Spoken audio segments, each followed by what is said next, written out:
Entonces, de ese tres procesos de deducción, el único proceso voluntario es la deducción oral, ya hemos dicho, porque allá hay un culeteado que puede llevar, me pongo una tableta, una cápsula, lo que sea, lo llevo hacia atrás, voluntariamente. Pongo mi alimento, una cucharada de soja, una cucharada de mi segundo, y lo estoy llevando hacia atrás, voluntariamente. No es que mi cuerpo dice, yo solito llevo el alimento, no. Pero una vez que pasa el alimento, la sustancia, o X razones, ¿no? Hacia la región faríngea, ya yo no lo puedo controlar y solito, así empieza el peritativo. Entonces, el peritativo es el movimiento, ¿no?, de relación de los alimentos que empieza en la parte superior y que es el mismo que termina en la región renal. Eso se llama peritativo primario. Peritativo secundario significa de que yo tengo un peritativo primario, pero por ahí hay un tope, y ese tope hace de que mis alimentos se acumulen. Entonces, neurológicamente existe un movimiento extraperistático similar que lleva a la región caudal, y eso se llama peritativo secundario. Y terciario, cuando existe ya un proceso obstructivo o por un reflejo que hace un espacio X y produce al inverso un movimiento peristático al revés, o sea, regresionando los alimentos hacia la parte cefálica. ¿No? Esos son los peristáticos, pero el peristático es único, creo. Que de acuerdo a las regiones va a haber movimientos no distintos, ¿no?, en cada región. Y va a depender exactamente del tiempo que neurológicamente debemos tener el alimento para una acción enzimática. Por ejemplo, en el esófago el alimento pasa, no hay acción enzimática ahí, ni en la faringe. Al ser un movimiento de paso no requiere ser retenido en el esófago, pero en el estómago sí, porque en el estómago, al yo tener la degradación de las proteínas, yo requiero que esté mayor tiempo en el estómago para que esa degradación enzimática sobre la proteína tenga efecto, ¿no? Entonces, ¿quién lo regula eso? Los espasmos de los esfínteres. Ahí están los esfínteres. Tenemos un esfínter no tónico en la parte superior del esófago, sí tenemos un esfínter tónico acá en la parte inferior del esófago, que se llama cava, y que controla el vaciado del alimento del esófago al estómago, pero también me evita de que el contenido gástrico regurgite hacia el esófago y se produce un daño, porque son pH distintos. Igual, termina el estómago y terminando el estómago yo tengo otro filtro que se llama cardias. ¿Sí? ¿Cómo se llama eso?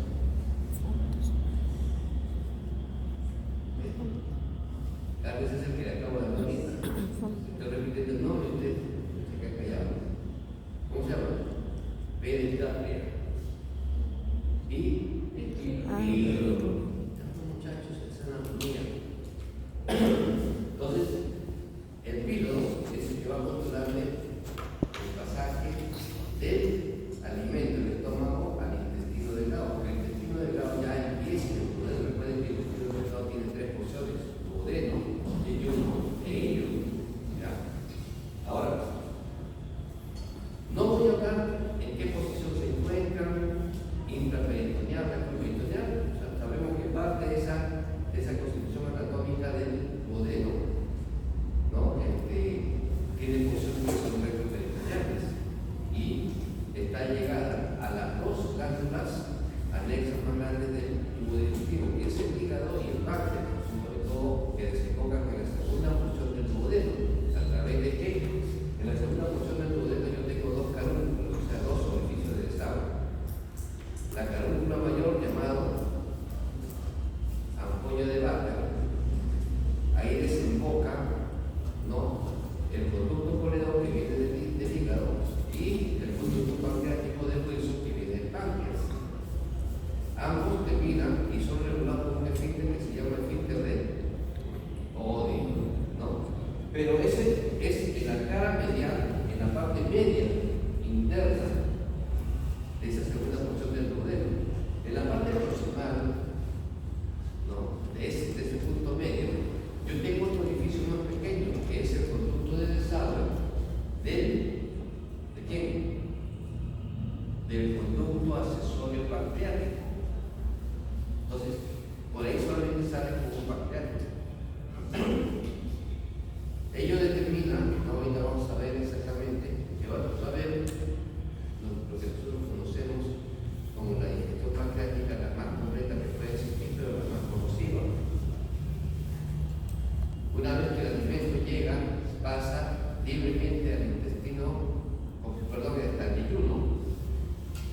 límite entre el duodeno y el yeyuno existe una angulación, porque por ahí viene un músculo que está hasta el hígado que se llama músculo de Treis. Por tanto, ese ángulo se llama ángulo de Treis.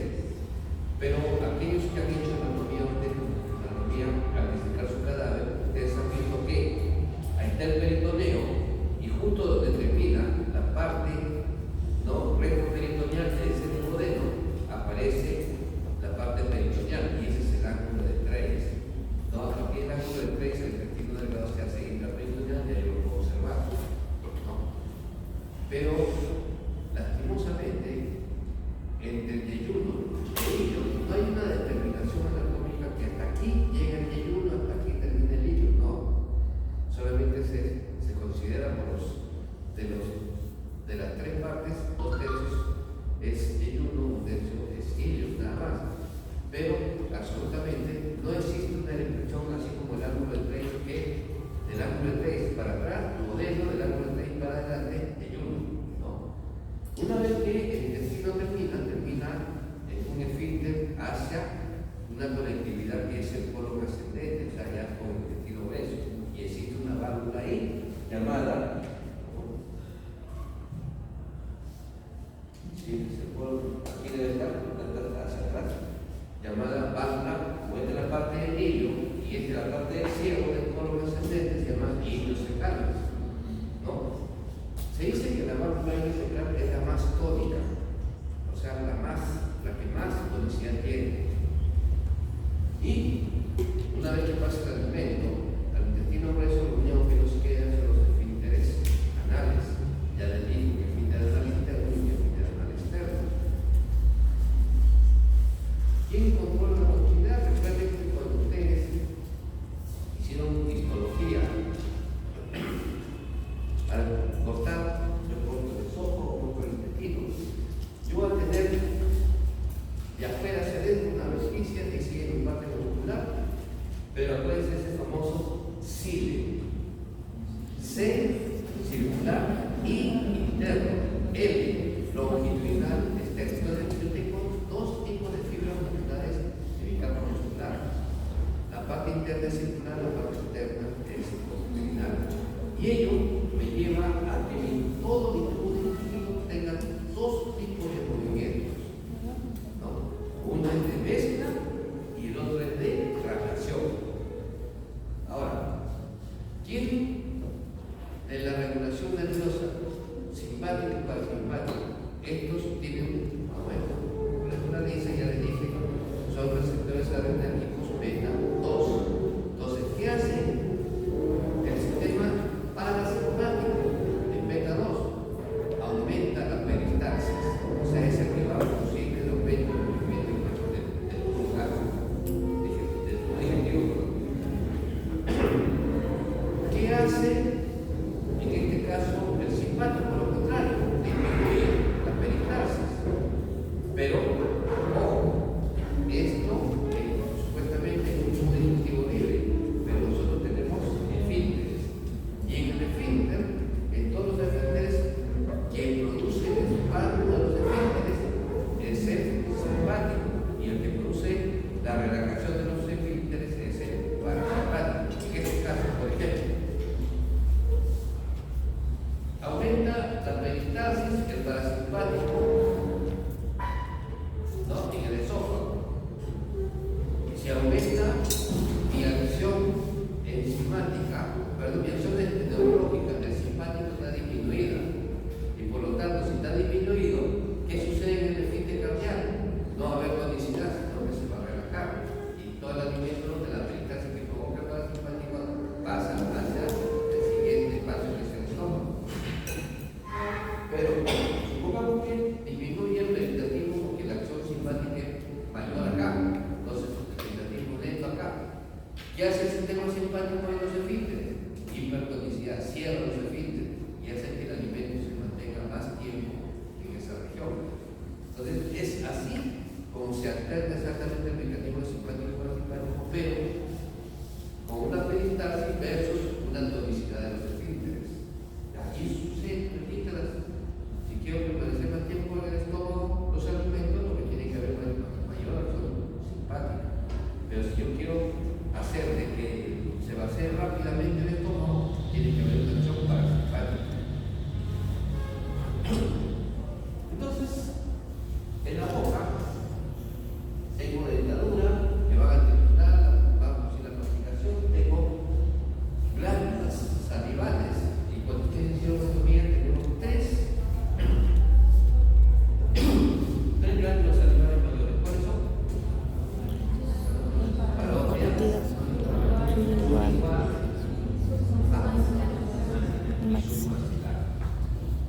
entonces, la parótida es una glándula que se encuentra acá, debajo del pabellón auricular, por encima del músculo macetero, como así, y que tiene un conducto excretor. Cuando hicieron anatomía, yo tengo mi externo salida y va supuestamente hasta el borde interno del macetero, y de ahí se angulaba 90 grados para introducirse y perforar un músculo. ¿Cómo se llama ese músculo? Buccinador. Y desembocaba ¿dónde? Al nivel de la segunda molar, pero superior, por si acaso, no inferior. ¿Ya? En cambio, mi glándula submaxilar se encontraba en la región submaxilar, porque ustedes hicieron los famosos triángulos del cuello, ¿no? Había un músculo de dos vientres suprainudeo que era el digástrico. Entonces, en esos vientres anterior y posterior del digástrico, ese triángulo se llama triángulo submaxilar.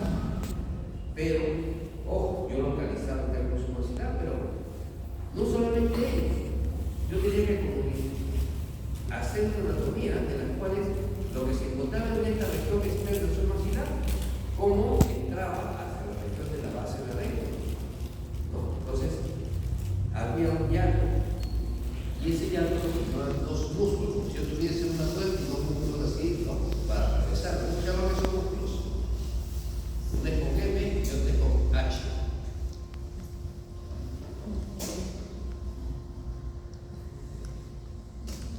Uno es el miloioideo y el otro es el ioglósolo.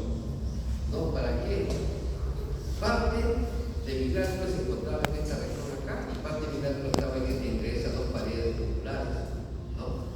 Y yo tenía, inclusive, cuando ustedes hicieron triángulos, ustedes tenían dos tipos de triángulos ahí, para localizar tanto mi nervio hipoglóso o para localizar mi arteria lingual, o sublingual. Y era exactamente el triángulo de Biot externamente, y el triángulo de Beckler, ¿no?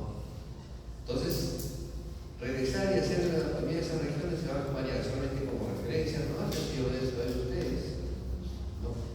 Y de ahí, de esa glándula, yo tenía un conducto excretor. ¿Cómo se llama ese conducto excretor? De la glándula submaxilar.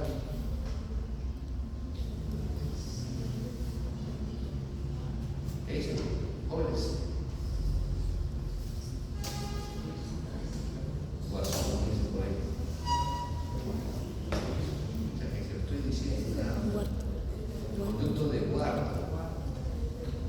De hecho, no pasó nada, porque se me dio una idea, nada. Guarda. ¿Y dónde se enfoca el conducto de guarda? Eso sí deben saber. Inclusive, por ahí me decían que esa expresión de ese conducto era el inicio del conflicto de varias parejas.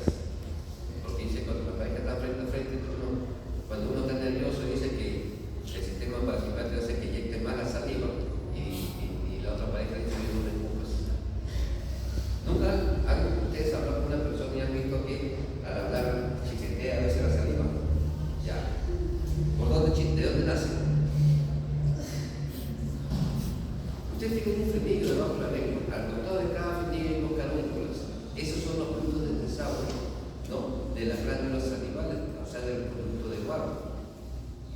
Y para sumarlo más todavía, tenemos 3 a 4 glándulas salivales sublinguales, ¿no? De las cuales tienen su conducto propio y que también se enfocan al costado de esas carúnculas, o sea, debajo de la lengua, al costado del frenillo lingual.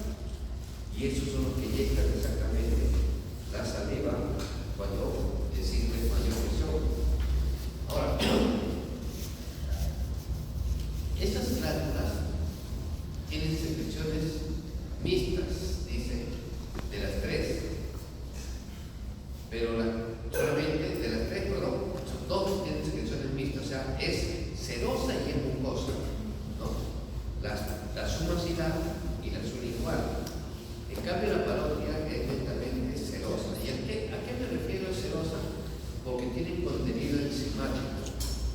cambio, mucosa, porque tiene músculos, tienen otros procesos.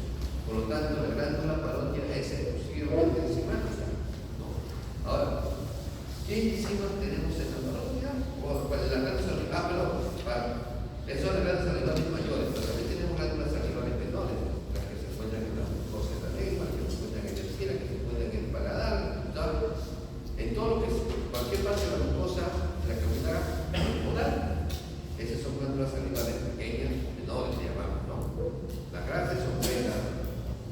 Ahora, ¿qué es lo que? Aparte de esta constitución anatómica, tenemos papilas que son gustativas y todo lo demás, ¿no? Y esas papilas nerviosas llevan a que yo tenga pues la captación dulce a nivel de la punta de la lengua, los salados al costado y lo desagradable para atrás, ¿no? El ácido acá y el amargo acá, después la uña de la lengua, ¿no? Y de acuerdo a las características de las papilas que tenemos nosotros en la lengua. La descripción ya es para los odontólogos, pero para nosotros también lo quiero, porque no tengo que esa detalle como titulo yo los alimentos. Cuando nosotros tenemos decisiones temporales son 20, cuando ya son permanentes son 32, ¿no? Y eso sucede generalmente en la pubertad, generalmente desde los 6 años estamos hablando ya de decisión temporal. Entonces, dentro de la digestión, estos procesos entre la masticación, la insalivación y la deglutición. Entonces, la masticación hemos visto que es la trituración a través de los dientes, ¿no? De las moléculas a moléculas más pequeñas. La insalivación es una mezcla del contenido, ¿no? Salival con el alimento, y dentro de ello están las enzimas que tiene la saliva. Entonces la saliva, ya les he dicho, acá solamente ocurre la degradación enzimática de los carbohidratos. ¿Y por qué? Porque acá también tiene una enzima que si quisiera podría degradar los lípidos, pero no lo hace, que es la lipasa salival. Acá hay lipasa, pero no tiene acción enzimática sobre los lípidos. Pero sí tenemos lo que nosotros conocemos como diabina o amilasa salival, así se llama. ¿Ya? ¿Por qué amilasa salival? Porque cuando hablemos de parte también la amilasa pancreática, ¿no? Entonces la tiamina o la amilasa salival actúa sobre los carbohidratos, y como los carbohidratos ingresan como almidón, pero como almidón solamente lo va a degradar hasta dextrinas, no a glucosa. Entonces las dextrinas son moléculas intermedias entre el almidón y la glucosa que van a ser degradadas, pero tampoco todo el almidón se va a degradar solamente con la tiamina. Ahora, yo tengo que tener condiciones para que exista una degradación de la tiamina sobre el almidón. Se dice que yo tengo que tener un pH casi neutral a ligeramente alcalino, o sea, generalmente nuestro pH es 7.4. Dice que para que actúe la tiamina sobre el almidón debe tener un pH de 6.8 hasta ligeramente alcalino, 7.8 por allá. Es ahí, o sea, entre el parámetro neutral. Si no tiene ese pH, no se degrada el almidón, pero aparte existe otra condición, de que exista cloro. Si no existe cloro en la salivación, no va a haber una degradación exactamente de la acción enzimática de la tiamina sobre los carbohidratos. Ahora, eso no creo que aquí la práctica había una práctica de punto contractivo, ¿no? Tratando de obtener pues si había almidón, si había dextrosa, si había esto, ya creo que ya no se hace ya, ¿no? Pero estaba en la guía. Y esa es la que no debemos, porque generalmente eso se hace solamente con químicos, ¿no? Y la han sacado, ¿no? La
parte de la conformación de la pared bacteriana.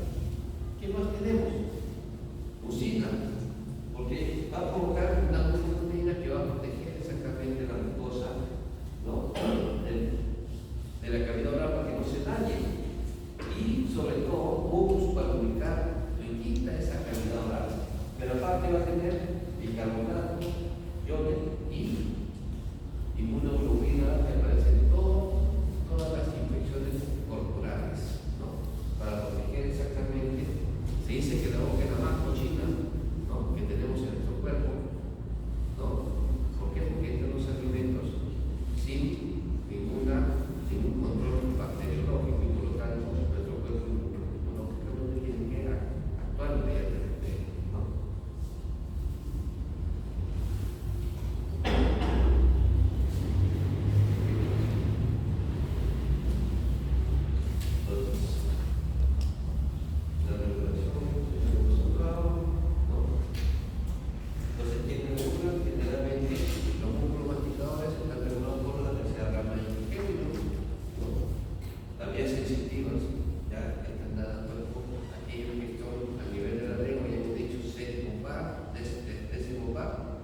Y el que es motor de la lengua es el 12º par, ¿no? Entonces, hemos hablado de masticación, hemos hablado de insalivación, que es la acción enzimática, y viene la deglución. ¿Y deglución qué significa? Llevar un alimento de una área a otra área. Entonces, la deglución tiene una fase oral, faríngea y esofágica. De las tres, la única que es voluntaria es la oral, porque las demás tienen una acción ya involuntaria, ¿no? Ya les expliqué por qué. Porque esta musculatura dice, perdón, esta musculatura es y esta musculatura dice, ¿no? Entonces, la fase del bolo alimenticio es empujada de forma voluntaria desde la boca, a través de la boca, hacia la faringe. Pero una vez que llega a la faringe ya empieza la peristalsis propia del tubo digestivo y lleva el alimento de tracción de la parte cefálica hacia la parte caudal. De esto ya hemos hablado. Entonces, existen 3 glándulas salivales mayores, 2 parótidas en cada lado, 2 maxilares y 2 sublinguales, de las cuales 2 sublinguales entre comillas, sabemos que ese es un grupo de 2 a 3 grupos salivales, ¿no? Y de lo que dije, la saliva contiene almidón, contiene amilasa para degradar el almidón a maltosa y a maltasa. Lubrica, ¿no?, con la saliva porque tiene cantidad de humus, la boca para que no se dañe y tiene una acción enzimática sobre el mismo. Entonces, dentro de la función de la saliva es mezclar los alimentos para favorecer la deglución, degradar el almidón a través de la proteína o amilasa salivar, lubricar la cavidad para evitar que se dañen las células de la mucosa oral, arrastrar las sustancias ingentes hacia el estómago evitando su implantación en la boca y participa en los procesos. Entonces, para que vean un ratito, solamente ir adelantando toda la cantidad de líquido que va a producir el tubo digestivo. Se dice que en 24 horas todos producimos una cantidad aproximada de 10 centímetros cúbicos de saliva. El jugo gástrico, 1500 aproximadamente a nivel del estómago. El jugo pancreático también 1500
cambio, la suma ciliar de sonido tiene secreción mucosa y secreción serosa, por lo tanto, tiene secreción vista.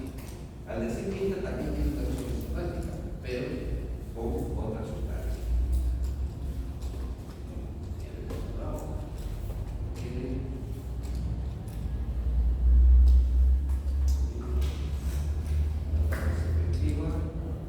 Dentro del componente de la saliva, miren, inclusive las concentraciones de electrolitos que existen a nivel de la saliva, se dice que sodio 0.1 por el plasma que tenemos ahí, que da un equivalente a 15 miligramos por litro aproximadamente, y así sucesivamente, ¿no? Por lo tanto, con estas concentraciones de acá, se dice que la saliva es hipotónica. Al ser hipotónica, lo que hace es uno, que la saliva va a buscar de que lleve el líquido hacia dentro de las células, ¿no? Y buscar una equidad entre el espacio intestinal y el celular. La saliva siempre es hipotónica, una polaridad, ¿no? Aumenta el flujo a 200 litros. Igualito sucede en los conductos glandulares de la boca, ¿no? Donde se produce la saliva de la misma. La acción ya es distinta, en la boca movimientos de los músculos estriados, pero las glándulas son músculos lisos y por lo tanto están regulados por el sistema nervioso simpático y parasimpático. Vamos a hacer esta parte. Entonces, nuevamente, la introducción de la saliva, la ubicación, la ubicación de la comida seca, el síndrome del almidón. O sea, cuando hablamos del síndrome del almidón es la digestión enzimática del almidón a describir y la izquierda, ahí tenemos lisosima, ¿no? Y también tenemos, miren ustedes, lo que incluye la materia, no solamente lisosima, vamos a tener que también vamos a tener iones de iosidad, porque es su bactericida, y los anticuerpos tenemos inmunoglobulina A. Lo que es la digestión, entonces, al degradarse sistemáticamente, la saliva se produce un bolo alimenticio. Este bolo alimenticio va a llevar a la devolución de la fase oral a la fase faríngea. O sea, una vez que actuó la acción de la insalivación, mis alimentos tienen que ser llevados a través de la lengua hacia atrás, hacia la faríngea. Entonces, ese proceso es voluntario. Después llega la fase faríngea, y es una porque para incrustarse los alimentos en la fase faríngea, que empieza la peristalsis, se cierra la glotis y los alimentos pasan a la región esofágica.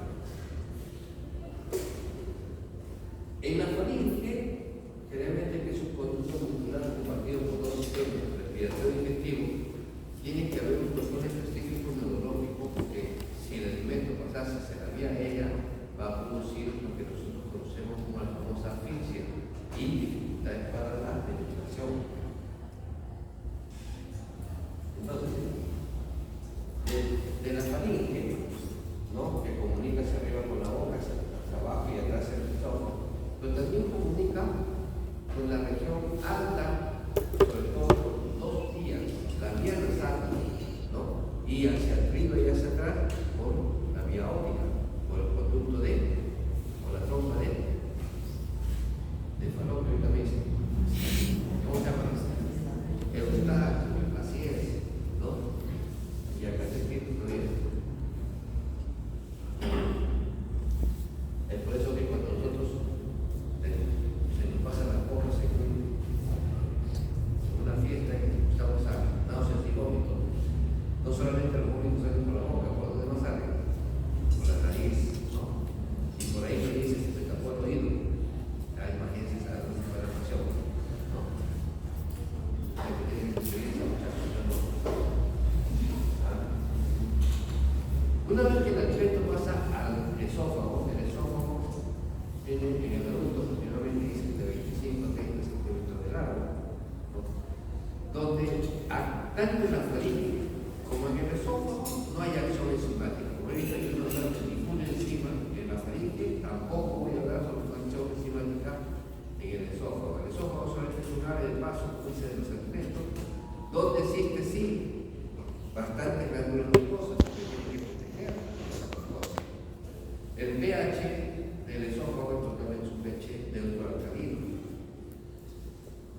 Tiene un gefilte inferior que se llama cardia, y que si el pH ácido que tenga el estómago pasa al esófago, como solamente tengo mucus para protegerlo, lo único que va a hacer es corroer esa mucosa esofágica distal y va a producir procesos inflamatorios, se llama esofagitis cuando hay hiperventilación, ¿no? Cuando los internales, los resortos que médicamente van a tener ustedes. Pero ¿qué pasa? Que si esos procesos inflamatorios por esa replicación de lo que hay del estómago al esófago siguen continuamente, crónicamente, eso puede producir un esófago rígido, y ese esófago rígido tiene el nombre de esófago de Barrett. Y cuando ustedes estudian, sabemos que no existen causas de cáncer, pero factores predisponentes sí, y uno de los factores predisponentes para cáncer de esófago es el esófago de Barrett. Entonces, el contenido esofágico, para vaciarse el esófago del estómago, está controlado por el cardio. ¿Y quién le da tonicidad al cardio o a todos los esfínteres del tubo digestivo? El sistema simpático. Cuando empieza a tener predominancia el sistema parasimpático, aumenta la peristalsis y el esfínter cardíaco se abre, porque el ser parasimpático está dominando, el simpático cierra, ¿sí? El esfínter. Histológicamente, ahí está lo que les dije, tenemos unas cosas, todo, pero lo ideal es que entre las dos capas musculares existe. Cuando vemos ahorita más adelante, nosotros tenemos un control neurológico interno y un control neurológico externo en el tubo digestivo. El externo ya se lo estoy hablando, simpático y parasimpático. El interno son los plexos nerviosos que existen en la pared del tubo digestivo. Entre la parte muscular es el plexo de Auerbach. Por eso se llama mientérico de agua. Y es el que va a controlarte los movimientos contráctiles y relajantes de los músculos. En cambio, en la submucosa tengo el plexo submucoso de Leicester, que es el que me controla las secreciones de la glándula que se encuentra en esa región ahí. Esos dos son los plexos nerviosos que tenemos, que controlan secreciones y movimientos. Y la peristalsis, ya les dije, la que se origina en la faringe y termina en la región anal, se llama peristaltismo primario.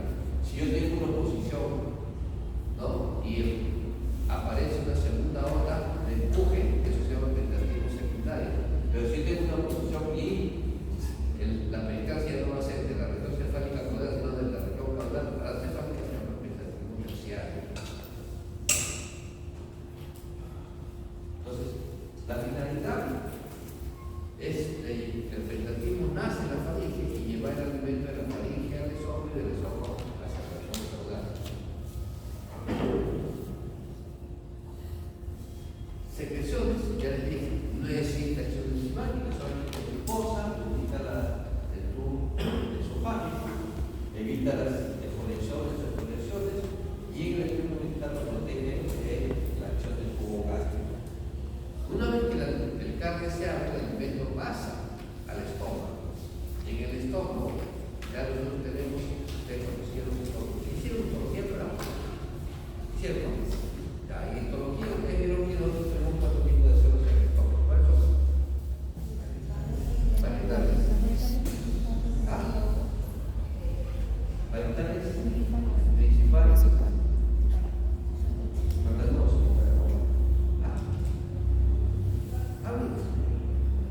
Equivóquense,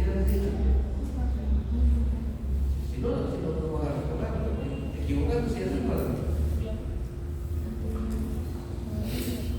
Las células musculosas y las que están en el árbol, ¿cómo se llaman? Las células G, hombre G no, las células G. ¿Ya? Entonces, cada quien produce algo. ¿Qué produce las células principales? Pexinógeno. El pexinógeno es la enzima inactiva del estómago para degradar la proteína. que se active necesita de la presencia de ácido clorhídrico y se activa a pexina, y la pexina va a tener una doble acción. Uno, estimulando a las células parietales para que produzcan ¿qué producen las células parietales? Ácido clorhídrico. Ácido clorhídrico. Y hace de que las proteínas se degraden, pero para que las proteínas se degraden tengo que tener también condiciones, y una de las condiciones es que mi pH tiene que ser menor de 3.5, porque si yo tengo un pH mayor, inclusive la degradación final absoluta de la pexina es un pH de 5 a más, ya ahí ya no se degrada ninguna proteína, pero lo óptimo es que yo tenga de 1.8 a 3.5 para degradar las proteínas de pH. Es por ello que la pexina estimula a las células parietales para que produzca ácido clorhídrico. 2. Las células principales también producen otras sustancias, y tienen las parietales como dijiste. ¿Cuáles se producen? Factor intrínseco. Entonces, es las células principales que producen factor intrínseco. ¿Y para qué nos sirve el factor intrínseco? Ya hemos hablado en una clase pasada de hematología.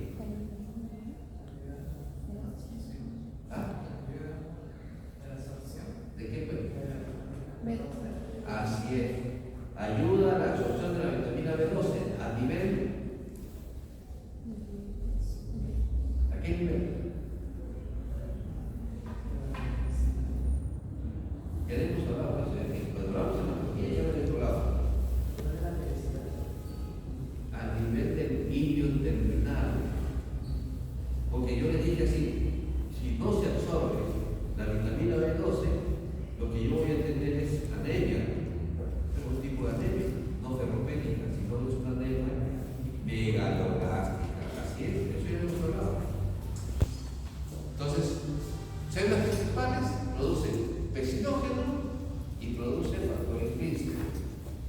Las células parietales producen ácido clorhídrico. Las células mucosas, como dicen mucosas, producen poco.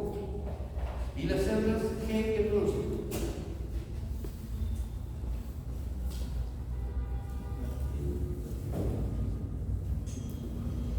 ¿Qué? Gastrina. Y la gastrina tiene una acción enzimática semejante a la pexina. ¿No? Perdón, estimulante semejante a la pexina. La gastrina hace de que las células parietales formen más ácido clorhídrico, pero no tiene acción enzimática como las células principales. La pexina, recuerden ustedes, tiene acción enzimática sobre las proteínas y estimula a las células parietales para que produzcan mayor ácido clorhídrico. La gastrina no. La gastrina solamente aumenta la secreción de ácido clorhídrico por las células parietales, pero no tiene una acción enzimática sobre la degradación de las proteínas. El único que degrada proteínas acá es la pexina. Entonces, cuando ustedes ya hagan clínica, nosotros tenemos en el estómago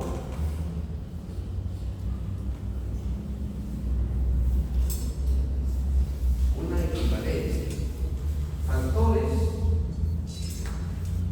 que agreden el estómago y factores que defienden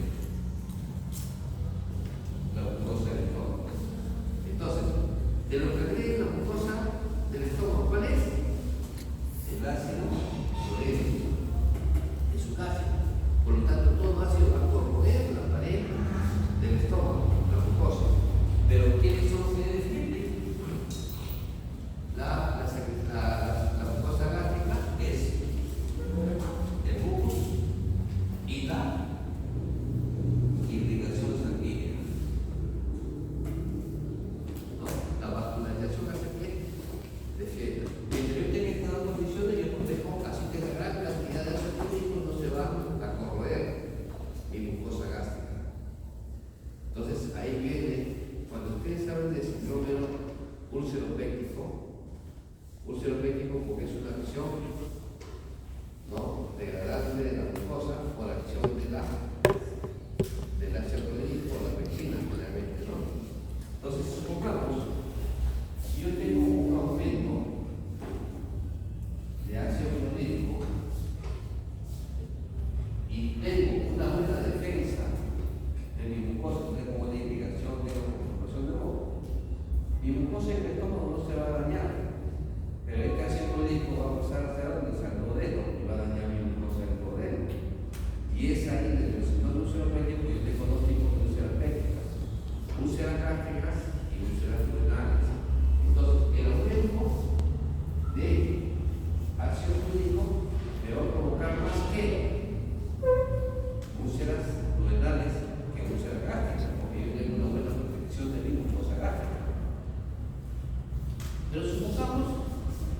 que mi secreción de ácido clorhídrico es normal,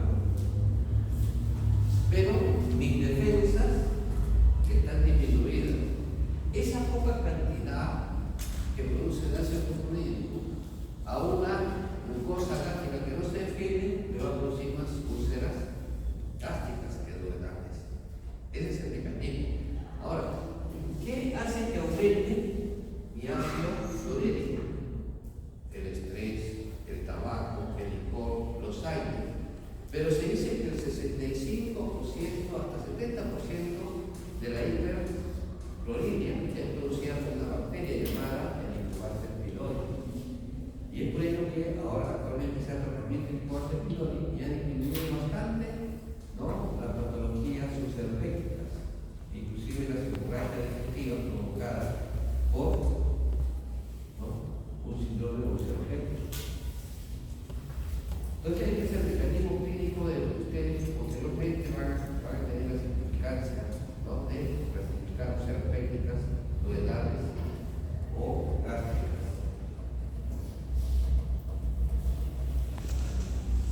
Entonces, la motilidad regulada por el sistema nervioso hace que el parasimpático aumente la motilidad del estómago, el simpático disminuye la motilidad, y el esfínter pilórico, el que produce cierre de la toxicidad del esfínter, es el sistema simpático, el que lo relaja es el parasimpático. Pero también existe un efecto hormonal a nivel del estómago, y se dice que la hormona que disminuye la motilidad del estómago es una hormona que se produce a nivel de los citotres en la área del páncreas, ¿cómo se llama? OS. Somatostatina. Disminuye la motilidad, no solamente gástrica, sino también intestinal. Entonces, en el jugo gástrico, ¿qué va a haber? Hormona gastrina. La gastrina la produce la célula G y lo único que hace es estimular a las células parenterales a formar más ácido clorhídrico. El ácido clorhídrico es estimulada por la pepsina, ¿no?, el ácido clorhídrico activa la pepsina, ¿no?, la pepsina para que degrade a las proteínas, y estas proteínas se degradan a polipéptidos. Esta pepsina activada va a seguir estimulando las células parietales para que produzcan más ácido clorhídrico. La glucosa, la glándula glucosa, las células glucosas producen moco que va a proteger exactamente nuestra glucosa gástrica, y se va llamando a esa mezcla del alimento digerido con el jugo gástrico. Y cuando ya pase, vamos a ver al intestino delgado, el quimo se convierte en kilo, ¿no?, la L la cambiamos por L. ¿Quiénes aumentan generalmente la motilidad gástrica, la acción parasimpática? El estrés, el alcohol, el tabaco, y hemos hablado de una bacteria que se llama Helicobacter pylori. Entonces, nuevamente,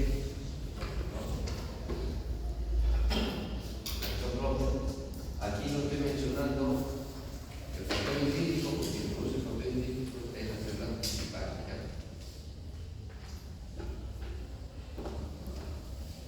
Entonces, dentro de la función del jugo, igualmente la degradación de los alimentos metabólicos, sobre todo la acción enzimática sobre las proteínas.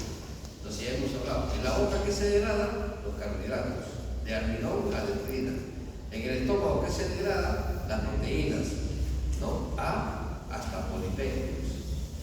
Pero como polipéptidos se va a poder absorber, todavía hay la degradación. Entonces vamos a ver dónde más actúan ellos eso de ahí, ¿no?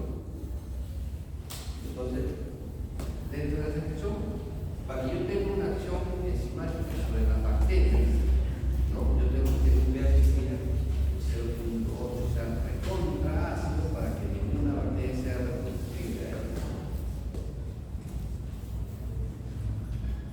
El factor hidrítico, como dije, la produce acá, el rojo, que es el principal, ¿no?, para que se absorba la vitamina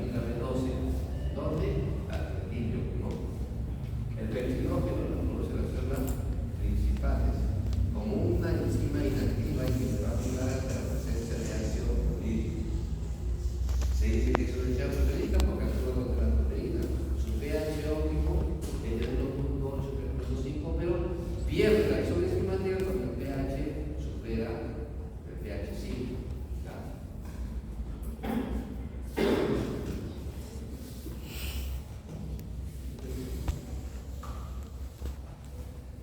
Se lo pongo acá porque también existe esto.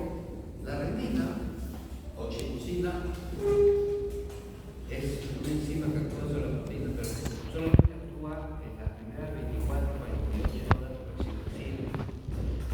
Es el primer contacto de degradación proteica que existe al momento de nacer, ¿no? Y después es reemplazada por la acción de la pepsina. Entonces, tiene una acción corta, como se dice, degrada la leche, la proteína de la leche, ¿no? Y solamente en los primeros días de vida, que depende del centro de 58 horas, ¿no? Pero acá no la cuento bien. Y en esta región acá, que es el arco piloro, existe la célula G. La célula G produce castina y esta castina hace de que la célula proteica produzca mayor cantidad de ácido proteico.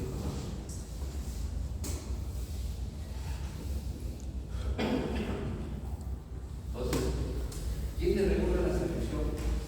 Entonces, quien comanda la acción parasimpática y estresa, que es el primer precursor que se llama acetilcolina. Pero también hay productores inflamatorios como la histamina y la glargina que producen exactamente esa acción parasimpática.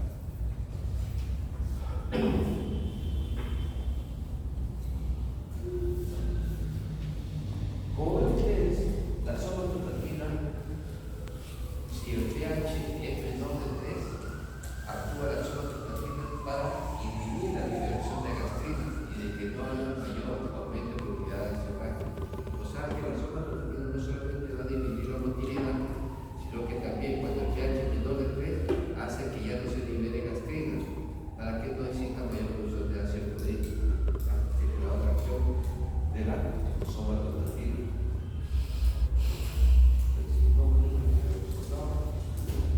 Vamos a la parte familiar.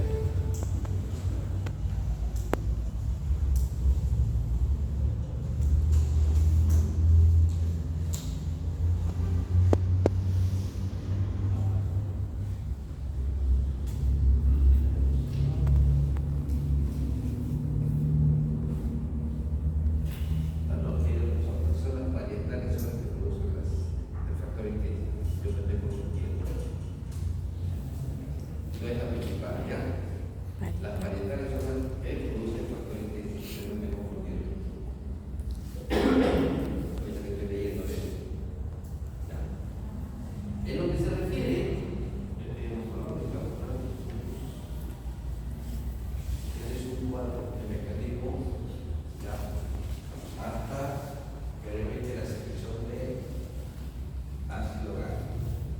¿Quiénes estimulan, ¿no?, a nivel cefálico, gástrico, intestinal, la productividad de ácido gástrico y cuál es su mecanismo exactamente de secreción, ¿no?, por lo cual se estimula esa secreción y es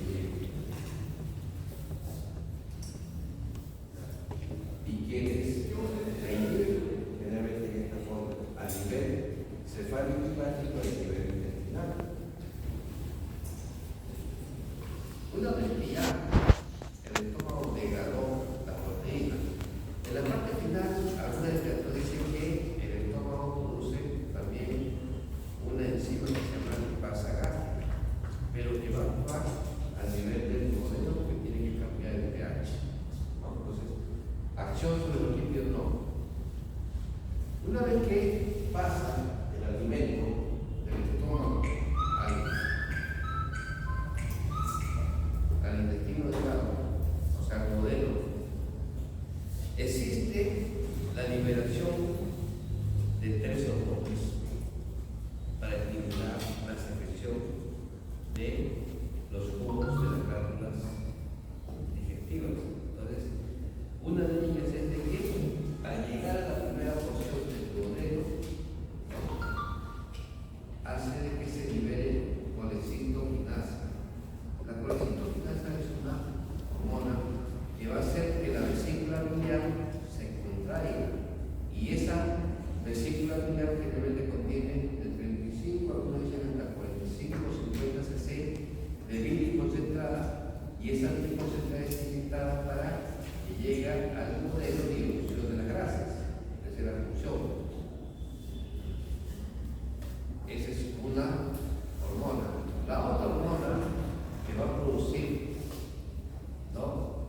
el intestino delgado es la secretina y la páncreas.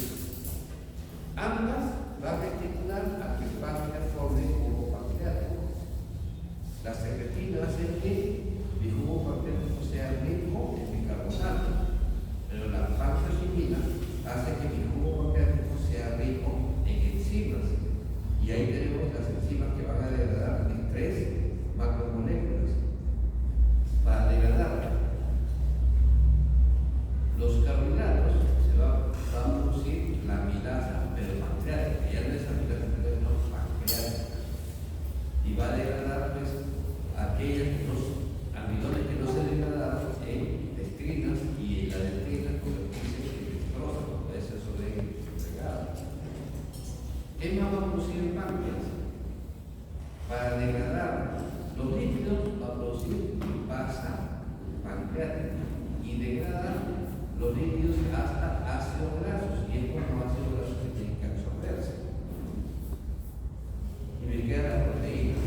La proteína ya había empezado a degradarlas a nivel del estómago hasta por el pecho, pero en el intestino delgado tienen que degradarse gracias a la acción enzimática del páncreas de polipéptidos aminoácidos, y es como aminoácidos que tienen que absorberse. Entonces, para ello se dice que la enzima a nivel del páncreas, así como cuando en el estómago primero se producía mesilógeno y era una enzima inactiva, y que para activarse tenía que haber presencia de ácido clorhídrico y se convertía en pexila y degradaba así ya la proteína. Acá también, ¿qué produce el páncreas? Tricinógeno. El tricinógeno es una enzima inactiva que una vez que con la secreción pancreática llegue hasta el duodeno, en el duodeno va a haber presencia de otra hormona que va a activar este tricinógeno y lo convierte en trixina, y como trixina degrada el polipéptido aminoácidos y se absorbe. Esta hormona se llama enteroquinasa. ¿Ya? Entonces ven ustedes que la acción no es que yo produzca nada más enzimas, sino que también está regulada por el sistema nervioso, y que está también regulada por el sistema hormonal, ¿no? Entonces ya hemos visto que existe, con la citoquinina, existe secretina, pancreatina y ahora enteroquinasa, para que exista una protección de las enzimas y degradación de los alimentos.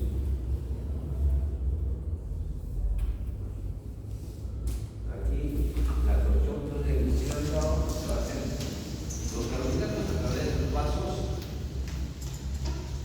sanguíneos y las grasas a través de los vasos linfáticos. Acá se dice que la absorción es de las sustancias, no, es el 90% de las sustancias que proceden. Como ven, la liberación está regulada por la enteroquinasa, ¿no? Y está aquí donde la mezcla ya se forma completamente y las funciones entonces del intestino delgado es de que actúa el jugo pancreático como un villano sobre los alimentos que se encuentran en el duodeno gracias a la estimulación que les he manifestado. La bilis evolucionando las grasas, pero favorecidas por esa bilis concentrada que se encuentra en el síntoma, que es estimulada por la liberación de la citoquinina y hace que se contraiga el vesícula. Para que se forme el jugo pancreático, ya hemos visto que tiene que haber estímulo de dos hormonas, secretina y pancreatina, y esto hace que forme el jugo pancreático. Pero para que se active la acción proteolítica del tricinógeno a la trixina, tiene que haber otra hormona que se llama enteroquinasa, y la enteroquinasa produce las hormonas finales, las enzimas finales para degradar en el intestino delgado, pensar que se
El glucagón hace de que aumente la glucosa en sangre, o sea, puede hacer de que el depósito, ¿no?, de calórico que está como glucógeno en la célula se transforme en glucosa, o la insulina al revés, hace de que disminuya las concentraciones plasmáticas en el depósito de sangre y aumente los depósitos de glucógeno en nuestro cuerpo.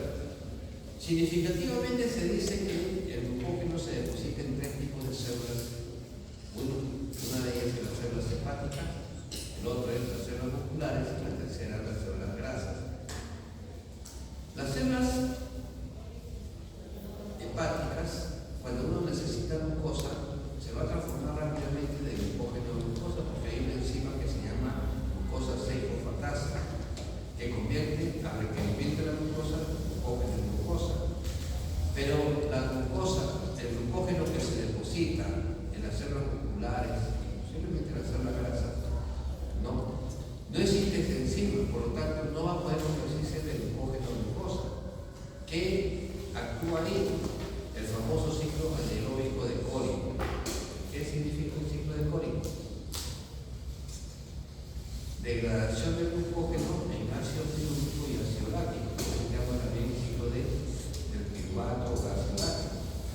Como tal, viajan hasta el hígado y se depositan como glucógeno, y como en el hígado sí hay esa enzima que convierte el glucógeno en glucosa, ¿no? La glucosa 6-fosfatasa la convierte rápidamente en glucosa, ¿no?, para obtener el factor energético de la glucosa.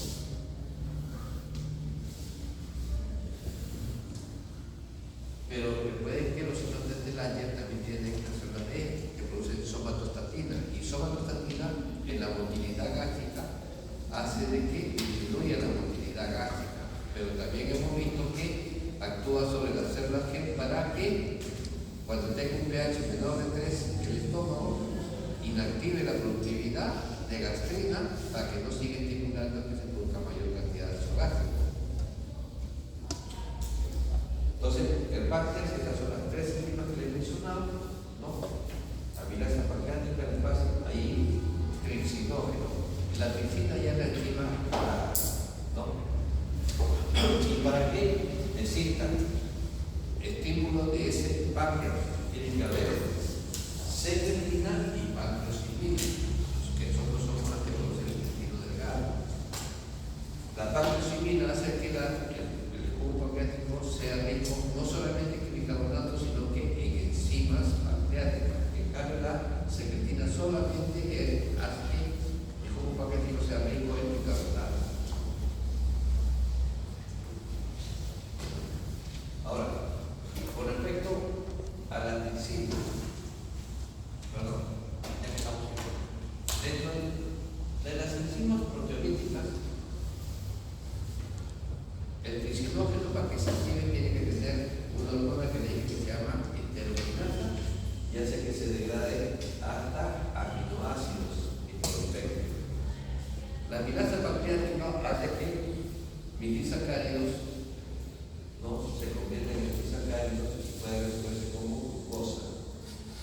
Y la lipasa pancreática hace que mis grasas se degraden hasta ácido graso. Por ejemplo, las grasas neutras se degradan en ácido graso como monoglicerol y es como ácido graso sensórico. La fosfolipasa hace que se produzca ácido graso y así como ácido graso sensórico. Y el porcentaje de colesterol hace que también se produzca ácido graso y como ácido graso tiene que absorberse. La proteína se ha comido los resultados, ¿no? El tricinógeno se pega de la tricina tabacal por acción de qué? De la enteroquinasa, ¿no? Para activar la acción proteínica de la proteína, ¿no? Y el bicarbonato que me va a cambiar ese pH gástrico, porque recuerden que el pH del jugo gástrico es totalmente ácido. Entonces, para que actúe tanto la mina como el páncreas, la gran cantidad de bicarbonato hace de que cambie mi pH en el medio. Y yo tengo un pH neutral, ¿no? De 7 a 8 para que actúen exactamente mis enzimas sobre mis macromoléculas. Entonces, hasta ahí, ¿no? La secreción de glucógeno es cosa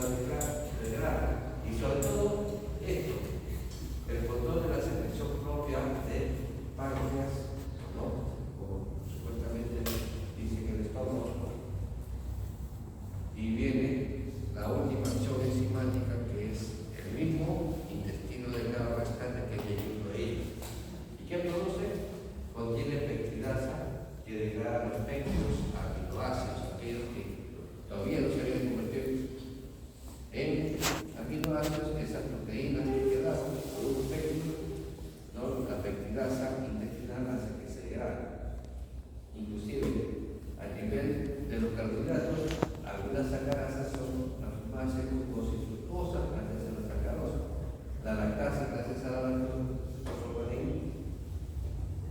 en glucosa macrolactosa, y la maltasa degrada la maltosa en dos glucosas. Y así como glucosa solamente puede absorberse en el intestino delgado.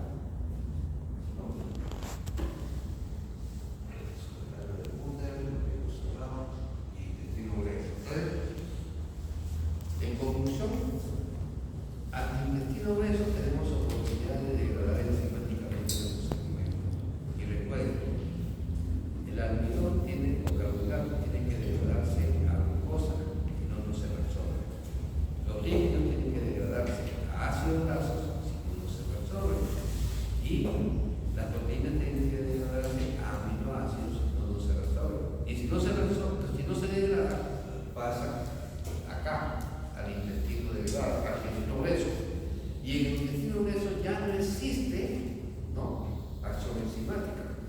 Al no existir acción enzimática, el intestino grueso lo dividimos así. La mitad derecha se va a recoger agua y electrolitos. O sea, se produce la deshidratación de los alimentos, pero acá también actúan las bacterias. ¿Y para qué actúan las bacterias? Uno, formando vitaminas. Y dentro de las vitaminas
Y sobre